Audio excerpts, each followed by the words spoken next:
الحمد لله رب العالمين والصلاة والسلام على سيد الأنبياء والمرسلين وعلى آله وصحبه أجمعين اما بعد فبسم اللہ الرحمن الرحیم۔ حاضرین محترم، آپ کو سیدنا امام اعظم نعمان بن ثابت ابو حنیفہ رضی اللہ تعالیٰ عنہ کے فضائل و مناقب اور آپ کے حالات میں سنا رہا ہوں۔ میں نے عرض کیا تھا کہ حضرت امام الائمہ ہیں اور سراج الامہ ہیں، یعنی اماموں کی امام ہیں اور امت کے لیے سورج کی طرح آپ کی حیثیت ہے۔ آپ طریقت، شریعت، معرفت اور حقیقت میں سب فیلڈز میں امام تھے۔ عبادت و ریاضت میں آپ کا مقام و مرتبہ بھی بہت بلند ہے۔ اللہ ہی جانتا ہے کہ آپ کتنے عابد و زاہد تھے۔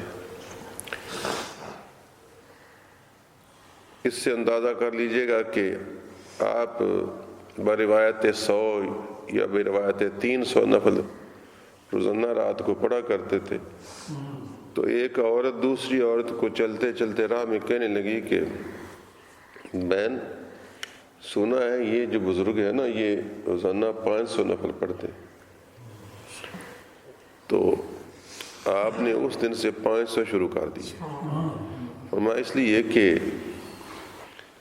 دو ہی صورتیں، یا میں اس عورت کو کی اصلاح کروں اور کہوں کہ تمہارا وہم غلط ہے، گمان غلط ہے، میں تو 100 یا 300 پڑھتا ہوں، اور یا پھر اپنے آپ کو اس کے گمان کے مطابق کروں۔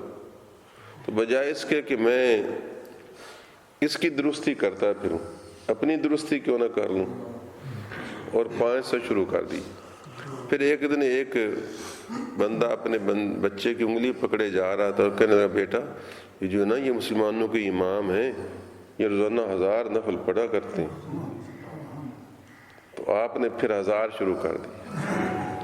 پھر کسی نے سے یہ کہتے سنا کہ وہ یہ جو ہے نا بزرگ، یہ ساری رات ہی جاگتا ہے، رات کو سوتا ہی نہیں۔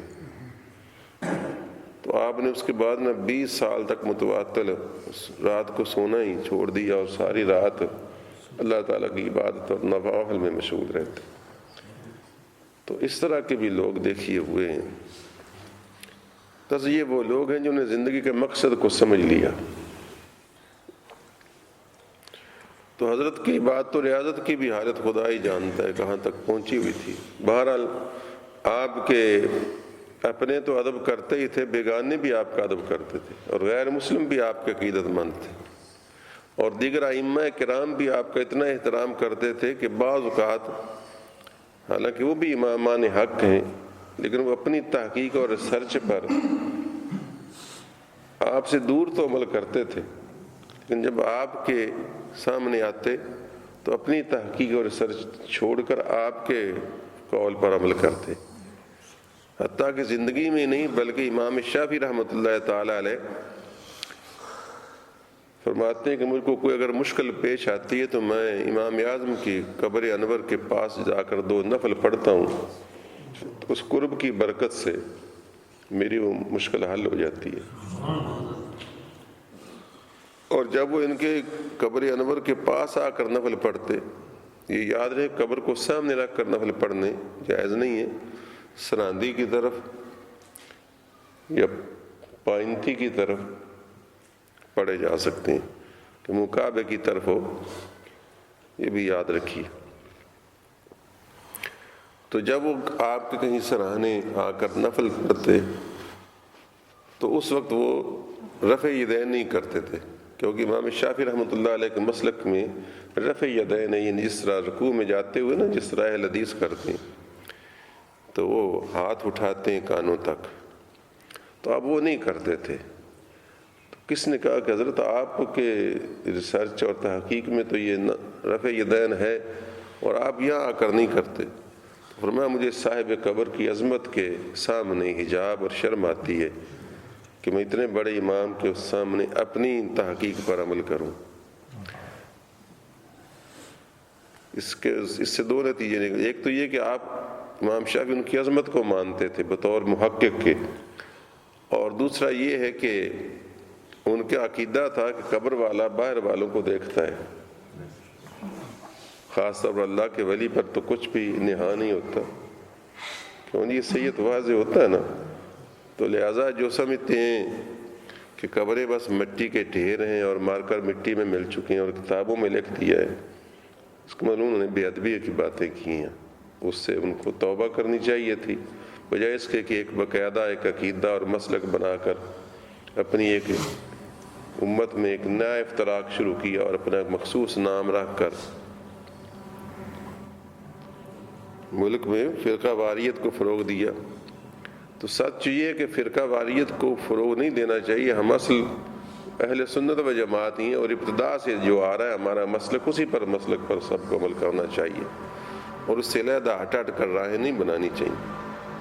تو جو اس پر راہ پر چل رہے ہیں وہ صحیح اہل سنت و جماعت ہیں.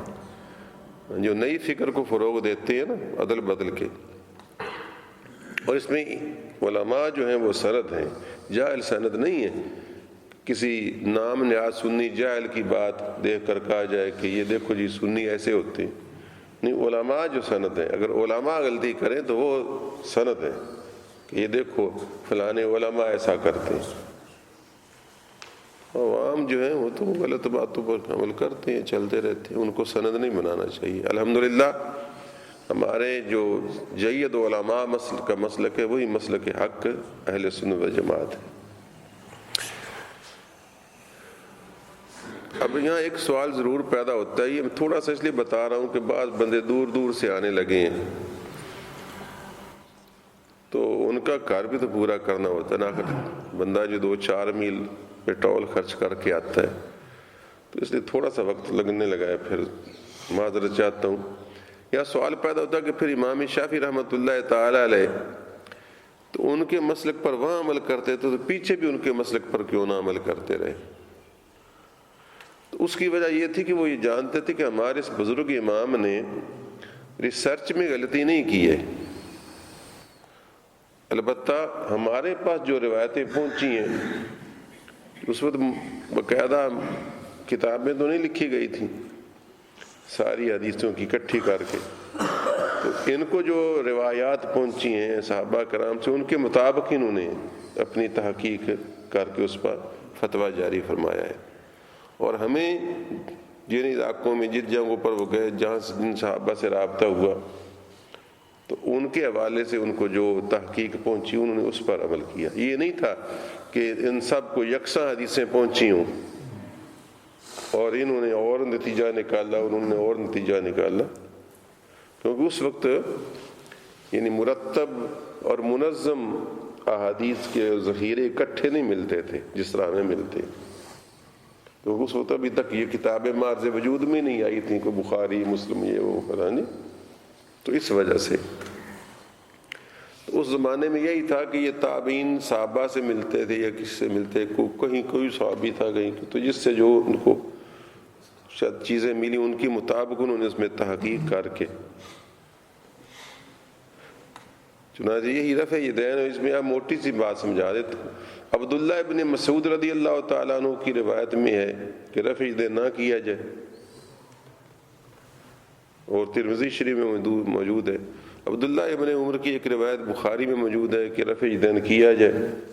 تو ظاہر ہے کہ یہ انہوں نے جس دور میں جس وقت انہوں نے رسول اللہ صلی اللہ علیہ وسلم کو جس حال میں دیکھا جس وقت انہوں نے روایت کی وہ چلتی چلتی جس تک پہنچی اس نے آگے بیان کی. تو ہو سکتا ہے کہ کسی وقت میں اس پر عمل رہا ہو، حضور نے بعد میں اس سے منع فرما دیا ہو. سمجھو نا؟ تو اس طریقے سے وہ چیز میں فرق آ جاتا، کیونکہ دین جو ہے سارا اکٹھا پہلے دن اکٹھا نافذ نہیں ہوا بلکہ اس میں بتدریج یعنی اصلاح ہوتی رہی. کبھی 2 صرف رکھتے تھیں، پھر کبھی 4 ہو گئیں، کبھی نماز میں سلام دعا لینا جائز تھا ابتدا میں مکے میں، کبھی پھر وہ منسوخ ہوتا گیا. تو اس طریقے سے نا یعنی اس کی صورت جو تھی اس یعنی اصلاح تبدیلی ہوتی رہی. تو اس وجہ سے کوئی پہلی روایت دور کی کوئی پچھلے تو ان میں فرق تھا، اس وجہ سے رائے میں اختلاف ہو جاتا ہے. اب میرا خیال آپ کو اچھی طرح سمجھ آ گئی ہوگی، ورنہ سوال یہ پیدا ہوتا ہے کہ اس تبدیلی کیوں آئی جی؟ تو انہوں نے تبدیلی نہیں کی بلکہ جس طرح جس کے پاس بات پہنچی انہوں نے اس کے مطابق تحقیق کر کے اس نے اپنا فتویٰ اور عمل جاری کر دیا۔ جس طرح بعض ائمہ کے نزدیک ہاتھ چھوڑ کر نماز پڑھتے ہیں، امام جعفر صادق کے نزدیک بھی اور امام مالک کے نزدیک بھی، تو ظاہر ہے کہ کسی وقت کے وہ مطابق وہ ہو سکتا ہے ہاتھ دائیں بائیں چھوڑ کر نماز پڑھی جاتی رہی ہو، کیونکہ میں نے بتایا نا کہ اس میں اصلاح ہے، اور ہاتھ چھوڑ کر پڑھنے میں بھی فی نفس ہی تو کوئی عیب نہیں نا، ادب سے کھڑا ہی ہونا ہے نا، اس طرح کھڑا ہو کے جائے، ہاتھ باندھ کر کھڑا ہو جائے۔ تو اس طرح حضور صلی اللہ علیہ وسلم سے چیزیں منقول ہوتی رہیں، جس طرح اللہ تعالیٰ کی طرف سے۔ رہ گا یہ جی وہ طرح طرح کے سوال لوگ کرتے ہیں، لیکن ان کا جواب ہونا چاہیے یاد، اسی کو عالم ہونا کہتے ہیں۔ لو جی پہلے اللہ تبارک و تعالیٰ کو پتہ نہیں تھا، وہ پہلے ہی کیوں نہ اس نے اس طرح جاری کر دیا؟ نہیں، انسان کو چینج کے ساتھ، تبدیلی کے ساتھ دلچسپی ہوتی ہے، وہ ہر چیز کی اصلاح چاہتا ہے۔ آپ دیکھتے نہیں اکیڈمی کو ہم دن بدن زیادہ سے زیادہ بہتر سے بہتر بنانا چاہتے ہیں، اور اس کو لوگ پسند کرتے ہیں، قبول کرتے ہیں، اور اس کو انجوائے کرتے ہیں، خوش ہوتے ہیں، بنانے والے کو بھی خوشی حاصل ہوتی ہے۔ تو اس طریقے سے اس میں دن بدن اصلاح ہوتی رہی، عمل ہوتا رہا۔ اللہ تعالیٰ قرآن کریم میں فرماتا ہے ما ننسخ من آیۃ او ننسها نأتی بخیر منها او مثلها الم تعلم ان اللہ علی کل شیء قدیر، کہ ہم جو کوئی آیت منسوخ کرتے ہیں یا جو کوئی حکم منسوخ کرتے ہیں اور ننسخ یا ہم اس کو بھلا دیتے ہیں، یعنی جب اللہ بعض اوقات حکم منسوخ کرتا تو اس کی تلاوت بھی بھول جاتی، رسول اللہ صلی اللہ علیہ وسلم کے ذہن سے بھی اس کو صاف کر دیا جاتا اور صحابہ کے ذہن سے، اور نون سے ہم اس کو بھلا دیتے ہیں، تو فرمایا وہ ہم نہیں بھولے بلکہ نأتی بخیر منہا و مثلہا، تو ہم اس سے ایک اچھا حکم لے آتے ہیں یا اس کی مثل ایک اور حکم لے آتے ہیں، کیونکہ ہم یہ بھی دیکھنا چاہتے ہیں کہ ہمارے حکم پر کون عمل کرتا ہے، اور ہمارے محبوب جو ہمارا نمائندہ ہے اس کے حکم پر کون عمل کرتا ہے۔ ادھر منہ کر کے نماز پڑھو جی، ادھر کر لیا شروع، اب ادھر کرو جی، ادھر کر لیا، کیوں جی؟ تو فرما برداری تو دیکھنی ہے۔ الم تعلم ان اللہ علی کل شیء قدیر، کیا انہیں پتہ نہیں کہ اللہ تعالیٰ ہر شے پر قادر ہے؟ یہاں تو جو آپ دیکھتے نہیں فوج میں ڈسپلن چونکہ زیادہ ہوتا ہے، تو فوج والے کیا کرتے ہیں؟ Right turn, left turn, about turn, یعنی مطلب دائیں دیکھ، دائیں پھر، بائیں پھر، آگے پھر، اردو ترجمہ کر رہا ہوں، مطلب کیا کر رہے ہیں یہ کیا کر رہے ہیں؟ یہ فرما برداری سکھا رہے ہیں، نہیں سمجھو، یہ فرما برداری سکھا رہے ہیں کہ تمہارا کمانڈر جب کہ ادھر پھر تو ادھر ہو جاؤ، ادھر پھر تو ادھر ہو جاؤ، فرما برداری اس کا نام ہے۔ اسی وجہ سے فوج کو اچھا ادارہ کیوں گنا جاتا ہے؟ اور جب فوج کا کمانڈر ان چیف کوئی غیر آئینی کام بھی کرتا ہے تو فوج مجبور ہو کر ساتھ چلتی ہے، کیونکہ ان کو سکھایا یہی گیا ہے کہ اگر تمہارا کمانڈر کہتا ہے کہ آگ میں کود جاؤ، ٹینک کے نیچے لیٹ جاؤ، تو تم نے یہ نہیں سوچنا کہ میں پھر سٹ آ جاوے، میں کہیں کچلا جاؤں، تو فوراً تو فوج میں ڈسپلن، اس وجہ سے آپ کا فوج کا ادارہ، اوپر والے کمانڈر خراب ہوتے ہیں، کوئی نہ کوئی وہ جو غلط فیصلے کر دیں، لیکن فوج بیچاری جو ہے وہ ڈسپلنڈ ہے، اور اللہ کرے یہ ڈسپلنڈ رہے۔ اگر فوج ڈسپلنڈ نہ رہی تو وہ حال ہوگا جو تمہارا لیبیا اور شام اور مصر کا ہو رہا ہے، پھر خانہ جنگی شروع ہو جاتی ہے نا۔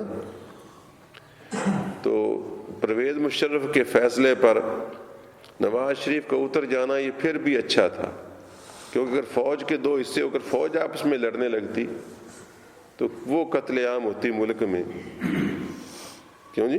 دونوں طرف جو ہتھیار ہوں، یہ بڑا نقصان ہے۔ اس طرح ضیاء الحق صدر ایوب کے زمانے میں اگر فوج کے دو تھڑے ہو جاتے تو اس کو شکر اللہ کا ادا کرنا چاہیے کہ ہماری فوج میں ابھی ڈسپلن ہے، اور ہم میں بھی ہونا چاہیے۔ یہ سکولوں میں بھی یہ سکھایا جاتا تھا، پہلے بچوں کو ایکسرسائز ڈریل سکھائی جاتی تاکہ ان کو فرما برداری آئے، اور یہ نماز بھی ایک اسی طرح کی چیز ہے۔ جب امام کہتا اللہ اکبر تو پھر کسی کی ہمت نہیں کہ پیچھے کھڑا رہے یا اس سے پہلے ہی نیچے چلا جائے، کیوں؟ اس کی نماز ریجیکٹ ہو جائے گی، قبول نہیں ہوگی۔ تو یہ سیکھنا چاہیے، سمجھو؟ جب یہ آ جائے یوں نہیں صرف سیکھنا چاہیے، یہ آ جائے نا تو پھر بندہ امام پر اعتراض بھی نہیں کرتا کہ ہمارا امام ہے، کوئی حکمت ہوگی، کوئی مصلحت ہوگی، کوئی مجبوری ہوگی، پھر وہی امام ملک کا سربراہ بنتا ہے، نہیں سمجھے؟ جب وہ ملک کا سربراہ بنتا ہے تو پھر اس کے ملک کے سربراہ کی بھی فرما برداری لازم ہوتی ہے، اور اس کو اللہ رسول کی فرما برداری لازم ہے، نہیں سمجھے؟ تو یہ کہ پورا اسلام نے ایک نظام دیا ہے، اگر ہم اس نظام کو اپنے زندگی میں نافذ کر لیں تو ہم بڑے ہی بہترین انسان ہو سکتے ہیں، اور بہترین ہماری قوم ہو سکتی ہے، اور بہترین ہمارا سسٹم ہو سکتا ہے۔ لیکن مصیبت یہی ہے نا کہ ہم نمازی ہی نہیں ہیں پہلے تو، اور جو نمازی ہیں ان کو نماز کا مقصد معلوم نہیں کہ نماز نے کچھ ایک چیز نہیں سکھائی، نظام میں، اس نظام نماز کے نظام میں امام کی پیروی کا حکم ہے، یہ فرما برداری سکھاتی ہے اپنے قائد کی، اپنے لیڈر کی، اور لیڈر بھی وہ ہو جو سب سے اچھا ہو، کہ نہیں؟ اب ہم نے قاری صاحب کو آگے کھڑا کر دیا کہ سب سے اچھا پڑھتے ہیں، اور جو سب سے زیادہ اللہ نے جس کو اپنے فضل سے علم دیا ہے وہ چونکہ تھوڑا سا مریض ہے اس لیے اس کو پیچھے ہٹ گیا، لیکن جب ان کو امام بنا لیا تو اب ان کے پیچھے ہم چلتے ہیں۔ اور ائمہ کو بھی چاہیے کہ وہ اپنی رعایا کا خیال رکھیں کہ ان کو حتی المقدور تکلیف نہ پہنچنے دیں، یعنی جان بوجھ کر حتی المقدور تکلیف نہ پہنچنے دیں، بلکہ یہ سوچیں کہ میری سستی سے، میری غفلت سے دوسروں کو نقصان ہو سکتا ہے۔ نمازی مثلا بہت زیادہ لیٹ ہو جائے تو بڑا مسئلہ ہے، پوری کوشش کرنی چاہیے اپنی طرف سے۔ یہ امام ابو حنیفہ رحمۃ اللہ تعالی علیہ ایک دن جا رہے تھے تو اس طرح آج کے دن کی طرح کیچڑ تھا، پھسلن تھی، تو وہ تھوڑے سے احتیاط کے ساتھ جا رہے تھے، ایک سامنے بچہ بھی جا رہا تھا، بچے تھوڑے سے لاپرواہ ہوتے ہیں، بچہ تھوڑا سا پھسلا تو آپ نے فرمایا کہ بچے دیکھو کہیں احتیاط سے کرو، کہیں تم پھسل نہ جاؤ، چوٹ آ جائے گی۔ تو بچہ پتہ نہیں بڑا زبردست سیانا تھا، وہ کہنے لگا حضرت میں تو اپنی ذات میں اگر پھسل بھی گیا تو نقصان مجھے ہی ہوگا، آپ اپنی احتیاط زیادہ کریں، اگر آپ پھسل گئے تو پوری امت پھسل جائے گی۔ اس کا اشارہ آپ کے فیصلوں کی طرف تھا کہ جو آپ دین میں تحقیق کر کے فیصلہ کرتے ہیں تو پوری احتیاط کے ساتھ، پورے غور و فکر کے ساتھ کریں کہ اب آپ نے کوئی غلط بات جاری کر دی تو پوری امت اس کے پیچھے پیروی کرے گی اور غلط راہ پر چل جائے گی۔ تو آپ اس کا بہت زیادہ بچے کا احترام کر رہے تھے اور کرنے لگے کہ اس نے مجھے احساس دلایا اپنی ذمہ داری کا۔ ابتدا میں آپ کا رجحان بھی اس دور کے سب بزرگوں کی طرح زیادہ عبادت، ریاضت اور ترک دنیا کی طرف ہو گیا تھا، کیونکہ اس کی بھی ایک بڑی ضرورت ہے، بندہ اپنے آپ کو زیادہ محفوظ رکھتا ہے دنیا سے دور کر کے، ورنہ بندہ گناہوں میں زیادہ ملوث ہونے کا خطرہ ہوتا ہے۔ مگر آپ نے خواب دیکھا کہ خواب میں رسول اللہ صلی اللہ علیہ وسلم کی قبر انور کو کھود رہے ہیں اور آپ کا جسم شریف جو اس کو نکالنے کی کوشش کر رہے ہیں، تو اس سے بڑے خوف زدہ ہوئے اور دہشت زدہ کہ یہ کیا خواب ہے، یہ تو بے ادبی سی محسوس ہوتی ہے۔ مگر خواب کی چونکہ تعبیر ظاہر نہیں ہوتی، خواب کے معنی ہوتے ہیں۔ آپ خود بھی بڑے کامل تھے، لیکن اس وقت کے بہت بڑے امام محدث امام ابن سیرین تھے، ان میں کا بھی حدیثوں میں نام آتا ہے، یہ راوی ہیں، تو بہت بڑے محقق تھے۔ اور جس طرح یوسف علیہ السلام کو اللہ تعالیٰ نے تعبیر رویا کا، تعبیر خواب کا خاص علم دیا تھا یوسف علیہ السلام، اس طرح ان کو بھی اللہ کریم نے تعبیر رویا کا خاص علم دیا تھا. شاید میں نے پہلے کبھی ان کو خواب بتایا آپ کو. اچھا، تو امام ابن سیرین رحمۃ اللہ تعالیٰ علیہ بہت بڑے معبر تھے، خوابوں کی تعبیر کرنے والے. لطف کے لیے، دلچسپی کے لیے مثلا ایک صرف مثال دیتا ہوں کہ ایک مرتبہ ایک شخص ان کے پاس آیا اور کہنے لگا حضرت میں نے ایک عجیب و غریب برا سا خواب دیکھا ہے. فرمایا کیا دیکھا ہے تم نے؟ اور یہ یاد رہے کہ خواب ہمیشہ باعمل عالم کو سنانا چاہیے، کسی کو خواب نہیں سنانا چاہیے. کیوں کہ اگر کسی عام سے بندے کو خواب سنا دیا، اس نے جو تعبیر کر دی تو اس کے بھی اثرات پڑتے ہیں، اس سے ملتی جلتی تعبیر ہو جاتی ہے نہ بھی ہو تو، اور اگر نہ بھی ہو تو وہم تو پڑ جاتا ہے نا. نہیں سمجھو، وہم تو پڑ جاتا ہے نا. تو اس لیے بعمل عالم جس کا قرآن اور حدیث پر عبور ہو اور نگاہ ہو، اس کو خواب سنانا چاہیے. اور ایسے شخص کو حکم ہے کہ وہ تعبیر کرے تو پوری احتیاط کے ساتھ کرے، اور اگر کوئی خواب کی تعبیر نامناسب بھی نظر آتی ہو تو اس کو کسی مناسب انداز میں بیان کرے تاکہ وہ بیچارہ وہم و گمان کا شکار ہو کر زیادہ پریشانی میں مبتلا نہ ہو جائے. کیونکہ مسلمان کے دل کو حوصلے میں رکھنا بھی تو ضروری ہے نا. جس طرح وہ کہتے ہیں نا کہ کسی بادشاہ نے خواب میں دیکھا کہ سارے دانت گر گئے ہیں، تو کسی احمق کے پاس گیا تو اس نے کہا جی اس کی تعبیر ہو. اس کی تعبیر تو یہ ہے کہ تیرے سارے رشتہ دار تیری آنکھوں کے سامنے مریں گے، بیوی بچے بیٹے سب ہیں تیری آنکھوں کے سامنے مریں گے. اس کو بڑا پریشان ہوا، غصہ، اس نے تو اس کو قتل کروا دیا. بادشاہ تھا. اور کسی اور کے پاس پھر اس نے خواب تعبیر بتائی، پوچھی تو اس نے کہا جی یہ تو بہت اچھا خواب ہے. نے کہا اس کی کیا تعبیر؟ اس نے کہا اس کی تعبیر تو یہ ہے کہ آپ کی عمر سب سے زیادہ لمبی ہوگی.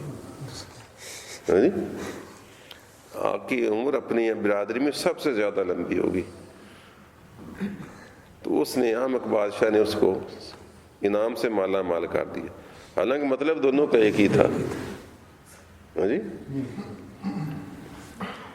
تو اس وجہ سے باعمل عالم سے، عقل مند دانشور سے خواب پوچھنا چاہیے. یہ نہیں کہ مانورا کو پھتو کو بتاتا ہے کسی کو جی تو وہ غلط سلط باتیں کرتے ہیں اور وہ نہ بھی وہم ہو تو وہم پڑ جاتا ہے. اس وجہ سے احتیاط کریں.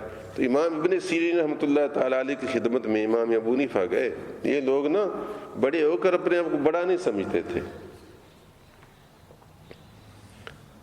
تو امام ابن سیرین کے پاس وہ شخص آیا، وہ کہنے لگے جی میں نے بڑا عجیب سا برا سا خواب دیکھا ہے. فرمایا کیا دیکھا ہے؟ کہنے لگا جی میں نے دیکھا ہے کہ میں خواب میں لوگوں کی، مردوں عورتوں کی شرمگاہوں پر سیل لگا رہا ہوں، موریں لگا رہا ہوں. شرمگاہ جانتے ہو نا، مردوں عورتوں کی شرمگاہوں پر سیل کر رہا ہوں، موریں لگا رہا ہوں. تو میں بڑا پریشان ہوں، یہ کیا خواب ہے بے تکا. تو آپ نے فرمایا کہ تو شاید مؤذن ہے. انہوں نے کہا جی ہاں میں مؤذن اذان دیا کرتا ہوں اکیڈمی میں. اچھا، تو اکیڈمی میں نہیں، مدنی مسجد میں. ہاں کیونکہ جلدی جن کو اذان دینے کی عادت ہے ان کی میں. تو فرمایا کہ اذان ذرا نا ماہ رمضان میں تھوڑا سا ٹھہر کے دیا کر. ادھر گولا لگتا ہے، ادھر تو اذان شروع کر دیتا ہے 5 منٹ پہلے. گولے والے کہتے 5 منٹ باقی ہے، تو اذان 5 منٹ میں ختم کر کے فارغ ہو جاتا ہے. تو اس نے کہا اچھا جی. تو اس کی کیا فرمایا؟ یہی نا کہ لوگوں کے لیے اللہ تعالیٰ نے پاؤں پھٹنے تک اجازت رکھی ہے مرد عورت کے تعلق کی، تو جلدی اذان دے دیتا ہے. تو مؤذن ہے نا، تو اذان تو ماہ رمضان میں بہت جلدی دے دیتا ہے. اس وجہ سے لوگوں کے لیے مشکلات پیدا ہوتی ہیں. تو اذان تھوڑا سا ٹھہر کے دیا کر، تو اس ٹائم پہ نہ لگا. تو بڑا حیران پریشان ہوا کہ اچھا جی یہ خواب کی تھا. بالکل ٹھیک ہے، واقعی میں مؤذن ہوں اور تھوڑا سا میں تو کہتا ہی ہوں کہ پہلے اذان ہو جائے تاکہ پتہ چلے کہ سب سے پہلے اذان یہ دیتے ہیں. کس زمانے میں ہمارے مرحوم درویش سلطان کو بڑی عادت تھی، کیوں جی؟ ہاں، اس کو بڑی عادت تھی۔ اصل میں تھوڑے سے نمبر بنتے ہیں نا، اس سے بچنا چاہیے۔ پچھلے جمعے بھی ایسا ہوا، ہمارا جمعہ تھوڑا سا لیٹ ہو گیا تو 28 منٹ پر ختم ہوتا تھا، تو 25 منٹ پر مدنی والوں نے، حالانکہ پہلے 28 منٹ پر دیتے ہیں، اس کے بعد اس نے 25 پر دے دی، یہ شو کرنے کے لیے کہ یعنی یہ جمعہ جو ہے نا دیگر عصر کے وقت۔ پھر میرے پاس آئے بھی، میرے پاس 2-3 ان کے بندے آئے بھی، کیوں جی وہ ہو گئی تھی۔ میں نے کہا کتنے پر ہوتی ہے؟ 28 پر جی۔ وہ میں نے کہا آپ کی 28 ویسے زیادہ ہے، اس سے بھی زیادہ۔ 2-3 دن بعد ہی آئے تھے، ہاں جی، اس دن 28 پر، اس دن تو پھر 30 تھے۔ تو میں نے کہا پھر بھی آپ نے 25 پر دے دی، یہ ثابت کرنے کے لیے کہ یہ عصر میں عصر ہو گیا تھا۔ ہاں جی، تو میں نے کہا آپ کی اذان نہیں ہوئی، ہمارا جمعہ ہو گیا۔ کیوں؟ اس لیے کہ 1 منٹ بھی میں نے کہا مکروہ نہیں۔ اچھا جی مکروہ ماں نہیں، زور اور عصر کے درمیان 1 منٹ بھی مکروہ نہیں وقت ہے۔ مغرب اور عصر اور مغرب کے درمیان مکروہ وقت ہے، فجر کے وقت مکروہ وقت ہے، لیکن زور اور عصر کے درمیان 1 منٹ بھی مکروہ وقت نہیں، مکروہ تنزیہ بھی نہیں، نہیں جی مکروہ تنزیہ بھی نہیں۔ اچھا، میں نے کہا اگر 1 منٹ پہلے بھی نماز ختم ہو جائے تو اس کا مطلب ہے کہ وقت میں بھی۔ تو ویسے باقی میں ویسے مانتا ہوں کہ بے احتیاطی ہوئی ہے، اور آئندہ میں نہیں کروں گا، کیونکہ میں ویسا مولوی نہیں ہوں جھگڑالو اور ضدی۔ یہ غلطی ہوئی ہے، اتنی دیر نہیں کرنی چاہیے، کیوں نہ جانے۔ مگر یہ میں نے کہا حال اتفاقی معاملہ ہوا، کیوں کہ قاری صاحب کو شاید 100% وقت معلوم نہیں تھا، تو میں نے لوگوں کے ذوق کو دیکھتے ہوئے ان کو اجازت دے دی، چلو 2-4 آیتیں پڑھ دیں۔ غالباً ان سے کوئی تھوڑی سی زائد ہو گئی۔ پھر ان کے بعد جماعت ان کو کہہ دی، تو اس میں بھی انہوں نے العادیات اور القاریہ پڑھ دی۔ اگر میں ہوتا تو شاید عصر اور کوثر پڑھتا، تو اس وجہ سے تھوڑی سی ہوگی۔ پھر بھی اللہ تعالیٰ نے ہمیں محفوظ رکھا، اور میری نگاہ تھی، چنانچہ میں نے سلام پھیرتے ہی میں نے غالباً اس کو کہا تھا اور کہا تھا، دیکھا تھا۔ والحمدللہ علی ذالک۔ بہرحال پھر بھی میں نے کہا میں انشاءاللہ وعدہ کرتا ہوں کہ آئندہ کوشش کروں گا۔ وہ پھر خوش ہوئے کہ نہیں بڑی مہربانی، ٹھیک ہے، آپ سے ہمیں بڑا فائدہ ہوا، آپ جیسے عالم سے ایسی توقع ہو سکتی تھی۔ میں نے کہا ٹھیک ہے، میں نے آپ کو مسئلہ بھی اچھی طرح سمجھا دی ہے، اور آپ کو آگاہ بھی کر دیا ہے کہ احتیاط ہر ایک کو لازم ہے، آپ کو بھی لازم تھی، کیونکہ جو وقت سے پہلے اذان ہوتی تو گویا اس روز آپ کی اذان نہ ہوئی، آپ نے بغیر اذان کے نماز پڑھی اپنی جامع مسجد میں۔ جو پہلے وقت سے ہو جائے نا وہ اذان کاؤنٹ نہیں ہوتی، اگرچہ جماعت جائز ہے، یہ بھی بتا دوں جماعت جائز ہے، اذان کے بغیر بھی جماعت تو ہو جائے گی، ثواب مل جائے گا، لیکن وہ جو سنت ہے نا وہ تمہاری رہ جائے گی۔ تو امام ابن سیرین رحمۃ اللہ تعالیٰ علیہ نے اس کو یہ جواب دیا۔ تو حضرت امام ابو حنیفہ بھی امام ابن سیرین کی خدمت میں حاضر ہوئے اور کہا کہ یہ میں نے خواب دیکھا ہے، اور میں اس سے بڑا پریشان سا ہوں کہ رسول اللہ صلی اللہ علیہ وسلم کا مزار مقدس کھود رہا ہوں، حضور کا جسم نکالنے کی کوشش کر رہا ہوں۔ تو یہ انہوں نے فرمایا نہیں امام، یہ بہت مبارک خواب آپ نے دیکھا، بڑا مبارک خواب دیکھا۔ اگر آپ کے دل میں کوئی علم کی راہوں کو چھوڑ کر زیادہ عبادت ریاضت کی راہوں پر جانے کا خیال ہو تو اس کو چھوڑ دیجئے۔ مجھے معلوم ہوتا ہے کہ اللہ تبارک و تعالیٰ آپ کے ذریعے نبی پاک صلی اللہ علیہ وسلم کی حدیث کو زندہ کرے گا، اور آپ حدیث میں تحقیق کریں گے، تفتیش کریں گے، احادیث کو جمع کریں گے، پرکھیں گے، نکالیں گے، ہاں جی۔ تو اس عمل کی طرف اشارہ ہے کہ رسول اللہ صلی اللہ علیہ وسلم کی حدیث کو اور دین اسلام کو دوبارہ زندگی بخشیں گے آپ، تاکہ آپ صلی اللہ علیہ وسلم کے ارشادات سب کے تک پہنچیں۔ چنانچہ اس کے بعد پھر آپ نے کس طرف رجحان کیا، اور آپ نے پھر ایک مجموعہ ذخیرہ بھی جمع فرمایا جس کو مسند امام اعظم کہتے ہیں۔ وہ آج موجود نہیں دنیا میں، وہ کتاب موجود نہیں، لے آپ نے لیکن جمع کیا ایک ذخیرہ مجموعہ مسند امام اعظم کے نام سے، لیکن بعد میں وہ البتہ وہ کتاب تو نہیں رہی، البتہ اس کے اندر جو احادیث وغیرہ تھی وہ موطا امام محمد میں جمع ہیں. ایک طرح موطا امام مالک کی ہے نا، اس طرح موطا حضرت امام محمد جو آپ کے شاگرد تھے ان کی بھی ہے. اس موطا امام محمد میں وہ آپ کا جو سارا ذخیرہ تھا وہ منتقل ہو گیا. تو اس حوالے سے وہ موجود بھی ہے، لیکن براہ راست علیحدہ آپ کے نام پر موجود نہیں ہے. تو آپ نے پھر اس علم حدیث میں اور فقہ میں آپ نے میری محنت کی اور بڑے بلند ہی رتبے پر پہنچے. آپ ساتھ ساتھ تھوڑا بہت یہ کاروبار بھی کرتے تھے، کپڑے کا کاروبار کرتے تھے اور نہایت تقوی اور دیانت کا پاس رکھتے تھے، یعنی جس کی حلال کما کر تجارت کے ذریعے دین کی خدمت کرتے رہے.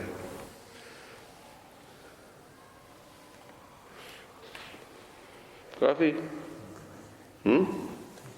اللہم صلی وسلم وبارک علی سیدنا و مولانا محمد وعلی آل سیدنا و مولانا محمد الفاتح وترضى له بأن تصلي عليه